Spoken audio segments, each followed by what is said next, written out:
Hello friends, ഇന്നേതായാലും ഞാൻ on വോയിസിൽ സംസാരിക്കാം എന്ന് വിചാരിച്ചു. കാരണം എന്താണെന്ന് വെച്ച് കഴിഞ്ഞാൽ കുറേ ദിവസങ്ങളായി ഞാൻ ഓൺ വോയിസിൽ സംസാരിക്കാതിരിക്കുന്നത്. അപ്പോൾ ഇന്നൊരു നിങ്ങളോട് കുറച്ച് കാര്യങ്ങൾ ഷെയർ ചെയ്യണമെന്ന് തോന്നി. അതാണ് ഞാനിപ്പോൾ ഓൺ വോയിസ് ചെയ്യുന്നത്. എസ്പെഷ്യലി ഞാനൊരു ഏകദേശം ഒരു 2 വർഷത്തിന് മുമ്പേ ഒരു യൂട്യൂബിൽ ഒരു സബ്ജക്റ്റിനെ പറ്റി പറഞ്ഞായിരുന്നു. അത് മെയിനായി ഫിലോസഫി അല്ല, സൈക്കോളജിക്കലായിട്ട് ബന്ധപ്പെട്ടുള്ളൊരു കാര്യമായിരുന്നു. ഏകാന്തത ഒരു ഏകാഗ്രത എന്ന് പറയുന്നത് അത്യാവശ്യം എനിക്ക് റീച്ച് കയറിയ ഒരു സംഭവമാണ്. ഒറ്റ ദിവസം കൊണ്ട് 21K അത് പോയായിരുന്നു. എനിക്ക് ആദ്യമായിട്ടാണ് അത്രയും കിട്ടുന്നത്, 21,000 പേരെ കിട്ടുന്നത്. അതുകൊണ്ട് അത് നന്നായിട്ട് സംസാരിച്ചപ്പോൾ അത് ഏകദേശം 10Kയോളം ലൈക്ക് കിട്ടിയെന്ന് തോന്നുന്നു. ഞാൻ ഓർക്കുന്നില്ല, അത് കൂടുതൽ കാണുമെന്നാണ് എനിക്ക് തോന്നുന്നത്. പിന്നീട് എന്തോ ഒരു കാരണവശാൽ എൻ്റെ ചാനലൊക്കെ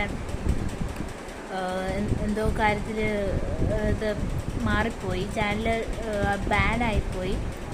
എനിക്കൊന്ന് കോപ്പി ഇഷ്യൂ കാരണമാണെന്ന് തോന്നുന്നു. അത്യാവശ്യം റീച്ച് വന്നുകൊണ്ടേ ഇരുന്നതാണ്. 500-ന് മേളിലായതായിരുന്നു. 600 അടുക്കാറായപ്പോൾ 600 സംതിങ് അടുക്കാറായപ്പോഴാണ് ആ ചാനൽ എനിക്ക് നഷ്ടമായത്. എനിക്ക് ഭയങ്കര വിഷമമുണ്ട് സത്യം പറയാൻ. നമ്മൾ കഷ്ടപ്പെട്ട് ഒരു ചാനൽ റീച്ച് കൂട്ടാൻ വേണ്ടി ഞാനല്ല മറ്റുള്ളവരെ ശ്രദ്ധിക്കും. അവർക്ക് ഇഷ്ടപ്പെട്ട ടോപ്പിക്ക് എന്താണ് അതനുസരിച്ചാണ് ഞാൻ സംസാരിച്ചുകൊണ്ട്. പക്ഷേ എന്നിട്ടും എനിക്കതിലൊന്നും വിജയിക്കാൻ പറ്റിയില്ല.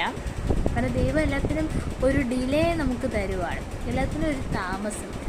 എനിക്ക് ഏതായാലും നല്ലത് വിധിച്ചിട്ടുണ്ടെന്നുള്ളൊരു വിശ്വാസത്തിലാണ് ഞാൻ മുന്നോട്ട് പോകുന്നത്. അപ്പോൾ